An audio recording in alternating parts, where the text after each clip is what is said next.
আমার খেয়ে ফেললো রে, বাঁচাও বাঁচাও। শয়তান বিল্লু আমাকে ধরতে এসেছে, চল আমার সাথে, আমার রাস্তা নাই। তিমি মাছ দয়া করে আমাকে ছেড়ে দাও। ঠিক আছে বিল্লু, তোমাকে ছেড়ে দেবো, কিন্তু একটা শর্ত আছে। অক্টোপাস মামা আমাকে এই তিমি মাছের হাত থেকে বাঁচাও। ঠিক আছে বিড়াল ভাগ্নে, আমি এক্ষুনি তোমাকে বাঁচাতে চলে আসছি।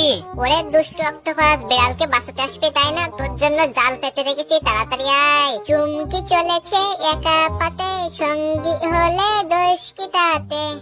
ও আম্মা গো, এখানে জাল পেতে রাখলো কে? জালে আটকা পড়ে মরে গেলাম রে। দুষ্টু অক্টোপাস, তোকে এখন ধরে নিয়ে গিয়ে বিড়াল আর আমি দুজনে ফ্রাই করে খাবো। এ কি জুস খেয়ে আমার মাথা ঘুরছে কেন? বিল্লু মামা আমাকে কি খাই দিলি রে? এবার তাড়াতাড়ি করে তিমি মাছের চামড়া দিয়ে আমার জন্য একটি খুব সুন্দর জামা বানিয়ে নে। এটাই বলে বিড়ালের বুদ্ধি, হা হা হা। এ কি, খরগোশটা এখানে ফাঁকা জঙ্গলে পড়ে আছে কেন? তাড়াতাড়ি করে বাড়িতে নিয়ে যাই। খরগোশ বন্ধু, তোমার শরীরটা অনেক দুর্বল, এই না ঔষধ খাও, এরপর তোমাকে গোসল করাতে নিয়ে যাব।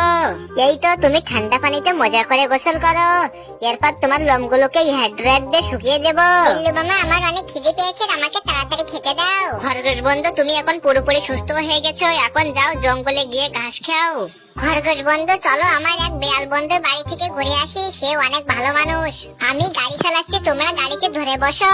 আমার খরগোশ বন্ধুরা, তোমরা মজা করে এই শরবতটি খেয়ে ফেলো। এই তো বোকা খরগোশ গুলো ঘুমের ওষুধ খেয়ে ঘুমিয়ে পড়েছে, এবার এদের লোম কেটে নেই, এরপর মজা করে রান্না করতে শুরু করলাম।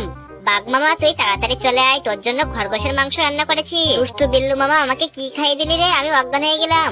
এবার আমাকে বাঘের চামড়া দিয়ে খুব সুন্দর একটি জামা তৈরি করতে হবে, তাহলে আমাকে বাঘের মতো লাগবে। তাড়াতাড়ি একটু টিকটক করে নেই। ওরে বিল্লু মামা, আমার এই কি অবস্থা করেছিস, দাঁড়া তোকে এসে মজা দেখাচ্ছি।